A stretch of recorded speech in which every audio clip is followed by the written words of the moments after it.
Professora, o que é dissertação argumentativa? Dissertação vem de dissertar, e dissertar significa aprofundar. A argumentação vem da palavra argumentar, né? E significa expor o seu ponto de vista, um ponto de vista, certo? Então, dissertação argumentativa é aprofundar, né? Sobre os seus pontos de vista, defendendo o seu ponto de vista, certo? Então, antes de nós falarmos da construção de sentido, da partes do corpo do texto, da dissertação argumentativa, que é a introdução, desenvolvimento e conclusão, nós temos que saber o que é o tema, o que é tese e o que é título dentro desse contexto, né? O tema, né, são recortes de assuntos em relação ao assunto, né? É a base central que vai ajudar com que você discorra, com que você escreva a sua dissertação argumentativa, que você chegue, na verdade, até o primeiro parágrafo, que é a sua tese. Ou seja, você vai fazer a leitura dos textos motivadores, certo? Dentro do seu conhecimento mundo, né? Do que você já conhece também em relação ao assunto, né, que o tema está trazendo. E ali, em seguida, no primeiro parágrafo, você vai colocar a sua tese, né, o seu ponto de vista, para posteriormente desenvolver os seus argumentos, a sua defesa em relação à sua tese, o seu ponto de vista sobre o assunto. E o título, ele é opcional no Enem, né? O título no Enem, ele é opcional.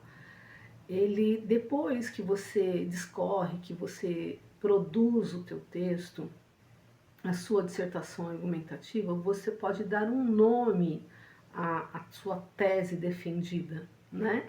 Nós usamos muito isso em faculdade, né? Na conclusão de curso, certo? Nós defendemos um ponto de vista sobre a linha de pensamentos de vários autores, certo? Do curso que nós escolhemos fazer. E ali nós defendemos a nossa tese, o nosso ponto de vista, né, profissional, finalizando a nossa vida, ali o nosso curso acadêmico, certo? E assim defendendo, provando que nós dominamos o assunto e que nós somos aptos a dividir essa informação e a servir a comunidade, certo? Então, assim, tema, né, são recortes, né, os textos motivadores, que vão dar base, certo? Vão dar base sobre o assunto, né? E aí vem a tese, que você é o seu ponto de vista, no qual você vai defender. E o título, depois que você escreve todos os seus argumentos, conclui, e aí você pode dar um título à sua tese defendida, certo? Então, antes de nós estudarmos a construção do sentido das partes do corpo do texto, que é a introdução, desenvolvimento e conclusão, nós temos que ter em mente o que é o tema, o que é tese e o que é título, certo? Tudo bem? Como pode ser a introdução da dissertação argumentativa? Então, vamos lá. A introdução é a parte do texto que leva o leitor para dentro do texto, certo? E por isso tem que ser bem elaborada, né? A introdução, ela tem como objetivo, no primeiro parágrafo, apresentar o tema do texto, certo? E ali expor também já a sua tese. Então, aqui nós vamos ler sobre algumas dicas de como elaborar uma boa introdução.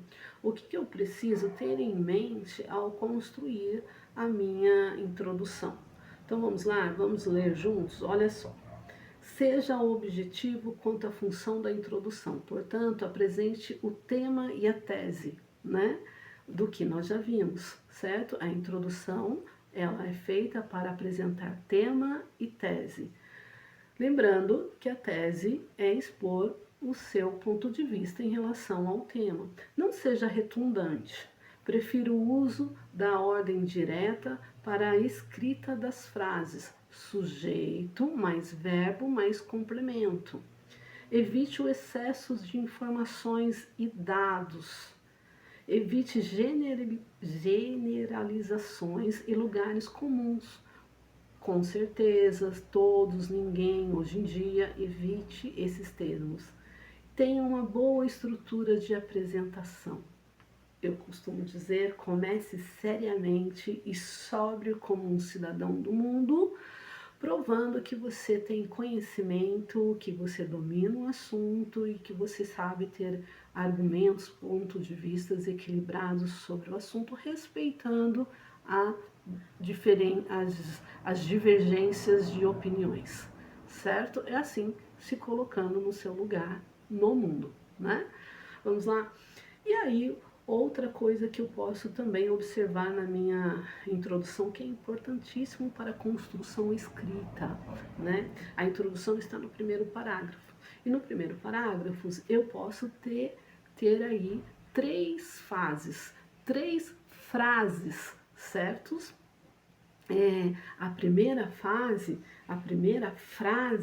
do primeiro parágrafo, vamos lá? Eu posso fazer a apresentação do assunto. Pode ser feita por alusão histórica, do qual nós já vimos, por citação, né, por exemplificação e aí por diante. A segunda fase e frase, né? Nós podemos fazer a apresentação do tema, né? E a terceira fase e frase, né? Pode ser, nós podemos apresentar aí a nossa tese e usar o conector de conclusão. Como assim? Dessa forma. Portanto, certo? Um modalizador textual é importante e é certo, certo? Então, nós, primeiro período, o assunto, segundo período, o tema, terceiro período, a tese. Tudo isso em um só parágrafo, que é a introdução de uma dissertação argumentativa, certo? Assim, trabalhando a habilidade da construção de sentido. Professora, mais em desenvolvimento da dissertação argumentativa. Agora então eu vou falar para vocês sobre o desenvolvimento da dissertação argumentativa, né? Do texto dissertação argumentativa. O desenvolvimento, ele é o coração, né? Ele é praticamente o coração do texto, certo? Dissertação argumentativa. Então não adianta nada você fazer uma boa introdução e depois não saber fazer um duelo de argumentos, né? De argumentar e estruturar bem os seus argumentos, né? Depois seu ponto de vista. Então lá, no primeiro parágrafo você fez lá as três fases, né? Estruturou bem a sua introdução, colocou o seu ponto de vista, que é a sua tese, e agora você vai passar, né, no segundo e terceiro parágrafo, a defender a sua tese, certo? E quando você passa a defender a sua tese, né, você passa a apresentar os seus argumentos, né? Lembrando, argumentar é o quê? É apresentar, é expor o seu ponto de vista, certo? E aí você vai fazendo a defesa da sua tese. Então, de forma resumida, eu não vou ler tudo aqui, mas vai estar na descrição aqui do canal essa atividade e explicado assim de forma bem detalhada cada tipo de argumento, tá? Então aqui, só falando do desenvolvimento, né, que é o coração da sua dissertação argumentativa, né? E aí você passa a fazer a defesa, né, da sua tese, do seu ponto de vista. Quais são os cuidados que nós temos que ter, né, ao desenvolver, ao estruturar o segundo e terceiro parágrafo defendendo a tese, certo? Saber argumentar, saber colocar o argumento correto em relação ao meu ponto de vista, né? E aí também pode entrar e deve entrar o que eu já comentei aqui sobre a citação, o duelo, né, da comparação, das opiniões de diferentes autores sobre o assunto, né? Então você traçou uma investigação, né, ou então você já sabe a respeito da opinião de autores famosos sobre o assunto e você vai fundamentar, certo? Você vai sustentar a sua tese. Então, tem que ter ali no seu desenvolvimento, né, do texto, segundo e terceiro parágrafo, tem que ter a sustentação, né, dos argumentos. E aí, no meio dessa sustentação, é importante lembrar que eu posso refutar. Refutar, né, no duelo da análise dos autores famosos que você já conhece em relação à opinião dos autores famosos que você já conhece em relação ao assunto, e uma coisa que você sabe que não é verdade, que não aconteceu em relação ao assunto, você pode refutar. Refutar é desmentir, né? De uma maneira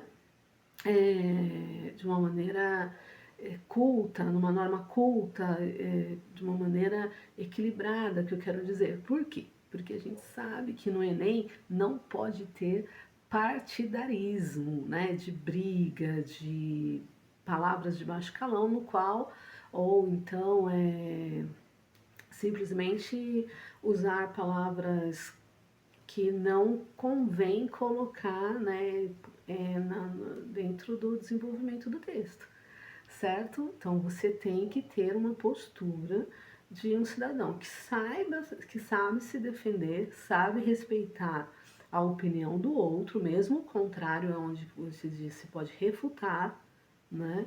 Não é verdade, você pode ali desmentir o que não é verdade, de uma maneira equilibrada, não brigando no texto, certo? Provando que você é competente, que você é capaz, né, de fazer com que o leitor compreenda que realmente não existe uma verdade naquela opinião, certo? Então, assim, você pode refutar em relação ao assunto. E, ao mesmo tempo, você pode negociar, uma negociação, né, em relação ao tema, certo? Você está ali mantendo no duelo dos argumentos, no segundo e terceiro parágrafo, você está mantendo um senso crítico, você está se posicionando, né? Mantendo um senso crítico, né? Mostrando que você é capaz de argumentar, de provar que você domina o assunto, né? E de fazer corretamente, de pontuar corretamente o que é favorável, o que não é favorável e dar sugestões sobre solução ou fazer considerações para melhoria daquele assunto, certo? Então, é isso que você tem que. A citação é o tipo de introdução mais comum.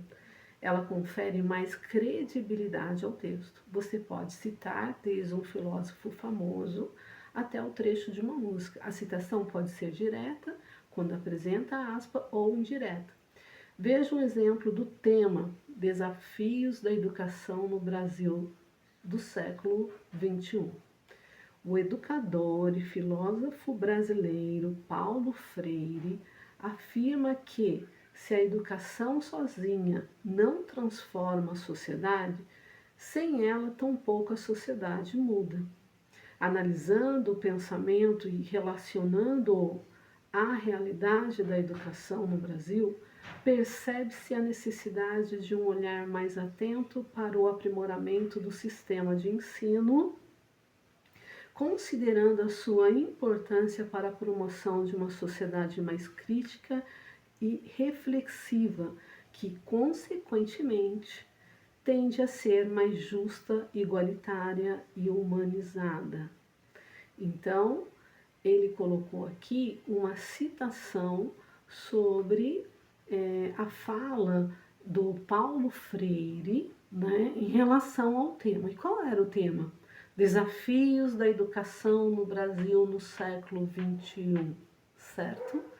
Então ele foi lá, Paulo Freire, um grande filósofo, não, um educador e filósofo brasileiro, né, que contribuiu muito para a estrutura da educação brasileira, certo?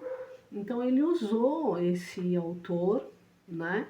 Então quando nós vamos fazer a citação, eu acho ela muito importante, porque a citação lá na sua faculdade, quando você for concluir o que nós chamamos conclusão de curso, né, o TCC, né, existe o estudo biográfico, você vai estudar as opiniões dos autores em relação ao curso que você fez, para poder defender a sua tese, certo? Então, quando você aprende a colocar a citação num texto da dissertação argumentativa, com certeza, certo? Com certeza, assim, eu posso dizer que já, assim, 60% da sua construção de conhecimento em relação como se deve argumentar, se aprofundar, né? Com certeza, 50%, 60% está bem alicerçado para que você possa estar discorrendo aí, estar fazendo essa produção com sucesso, certo? Então, a citação é você citar, né? Você trouxe dentro do seu conhecimento, lê os textos motivadores, trouxe dentro do seu conhecimento para você estar interpretando melhor o tema, e você lembrou do ponto de vista dos autores diferentes em que você leu em relação ao tema, e aí você pode citar quando você estiver fazendo lá, produzindo os seus argumentos, certo? E aí nós falamos que as citações feitas na produção do texto argumentativo, ela ajuda muito a fazer uma fundamentação adequada, porque é aonde você divide, tá, com o leitor que está lendo a sua dissertação, que você construiu o conhecimento em relação ao tema, analisando não somente os textos motivadores, mas construiu no decorrer da sua vida. O que é tópico frasal? Vamos ler juntos um exemplo do que é o tópico frasal? Vamos ler juntos? Olha aí na tela, né? Sobre o tema violência urbana. Começa-se um parágrafo. Não há ligação direta entre a violência urbana e a pobreza ou racismo. Ponto. Suas raízes estão lançadas, na verdade, sobre uma sociedade desigual que privilegia uma minoria, deixando todos os demais à margem da sociedade, distante de oportunidades iguais. Então, o período, né, a parte que está em negrito, é o tópico frasal. Depois, então, por que eu falei assim, ponto? Porque depois do ponto vem aí tecendo ideias secundárias em relação ao tópico frasal que aponta a ideia central do parágrafo. Bom, agora nós chegamos na última parte, né, do corpo da dissertação argumentativa, que é a conclusão, certo? Então nós vamos analisar como nós podemos estar aí, né, construindo o sentido da conclusão desse texto dissertativo argumentativo. Olha só, vamos ler junto? Olha aí na tela. O último parágrafo do texto dissertativo argumentativo pode ser feito de duas maneiras, em forma de síntese ou proposta de solução. No caso da síntese, o autor deve resumir os argumentos e repetir a sua tese, concluindo o raciocínio construído desde a introdução. Então, ele retoma, né, desde a sua tese, né, e os seus argumentos construídos, né, desde a introdução, em caso de síntese, né?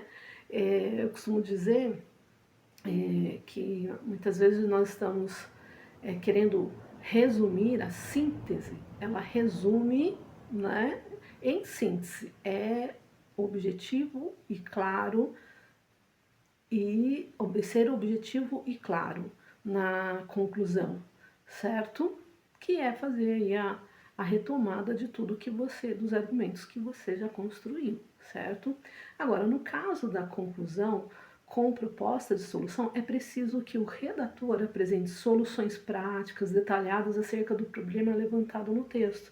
Se, por exemplo, o problema discutido na argumentação for o preconceito contra a religião, a solução deve ser direcionada a essa questão. Uma proposta detalhada é importante ressaltar que deve determinar agentes, quem executará, ações, o que será feito, meios, como a solução será produzida, efeitos. Então, quando você propõe uma solução, faz aí a conclusão, apresenta as suas considerações, sugerindo a sua solução, você tem que procurar fazer esse apontamento, né? Quem executará essa solução? Né? Pergunta, quem fará? Qual o efeito que terá essa solução? Né? Por meio de qual meio, né? Como a solução será produzida, né? E os efeitos que podem causar. Então, um exemplo aqui, né? Olha só, da conclusão, certo? Portanto, sugerir que o Ministério da Educação, né? O Ministério aqui está sendo o agente, produza materiais publicitários combatendo o preconceito contra religiões, ações, né, por meio de TVs, rádios, jornais e redes sociais, certo? Meio. Para que o índice de violência contra religiosos diminua. Consequências. Seria uma boa proposta de solução para o Enem. Né? Então, aqui foi uma conclusão com o tema lá da intolerância religiosa, certo? Prof, o que mais podemos analisar? Então vamos lá, então eu coloquei na tela um exemplo de redação, certo? Então nós já vimos o básico, né, que nós temos que analisar as habilidades dessa produção por partes, né, a introdução, desenvolvimento, a conclusão. Nós analisamos as habilidades da construção de ideias e sentidos da introdução, desenvolvimento, conclusão, né, e o poder e a eficácia que esse sentido tem que ter em persuadir, em convencer quem está lendo, certo? Depois vem aí um terceiro momento em que nós temos que analisar a escrita, as habilidades da escrita, né? Se os parágrafos estão coerentes com as palavras-chave, né? Se estão coesos, certo? E depois também nós temos que analisar a parte gramatical, como que nós podemos usar as conjunções de maneira correta, como que nós podemos usar os advérbios de maneira correta. Então, existe outras habilidades a serem analisadas, certo? Principalmente quando se trata da escrita, né? Quando nós vamos aí no seu individual, ou desde agora, quando você se prontifica a estudar, fazer retomadas de análises linguística, da gramática, certo? Da concordância verbal, da concordância nominal, dos advérbios, das conjunções, do qual já são trabalhadas nas aulas de língua portuguesa, certo? Então, conclui que se ali você vai conseguir ajustar, certo? Os parágrafos e as orações quando você estiver construindo na escrita. Então, é importante eu analisar a habilidade da escrita. Então, no primeiro momento, eu analisei as habilidades da construção de ideias. Agora, então, eu vou analisar as habilidades da construção da escrita. E aí é um segmento, são segmentos de aulas dadas dentro da língua portuguesa, com a sua professora, ou então você toma os horários de estudos, né? E começa a retomar, certo? As palavras que são usadas, que são analisadas, estruturadas dentro da escrita de uma redação, certo? Então o desafio é esse, certo? O desafio é nós sabermos trabalhar, estudar. Errar, volta e conserta. Errar, estuda novamente, se aprofunda e acerta, certo? O importante é você trabalhar as habilidades. Ninguém dirige um carro de hoje para amanhã, certo? Ninguém dirige um carro em uma hora. Nunca soube, agora eu vou dirigir um carro, já passo primeiro, segundo, terceiro e já posso... Não, são as habilidades treinadas, certo? Então, você precisa, nós precisamos sempre estar estudando as habilidades para que você chegue numa excelência, né? Quantas vezes for necessário, né? Bill Gates, ele falava isso, né? Tente uma, tente duas, tente três, tente a quarta, tente a quinta se for possível, né? Mas nunca desista, né? E faça aquilo que ninguém faz, você tá entendendo? Que é não desistir de aprender, certo? A produzir essa dissertação argumentativa, do qual você vai estar provando que você é apto, né? Como pede aí dentro do Enem, dentro do Provão Paulista, a você ser um cidadão de conhecimento mundo, né? E do sociocultural. Ou seja, você pode entrar e sair em qualquer lugar, né? E resolver questões, certo? Esse é o grande desafio do ser humano dentro do mundo, certo? Tudo bem até aqui?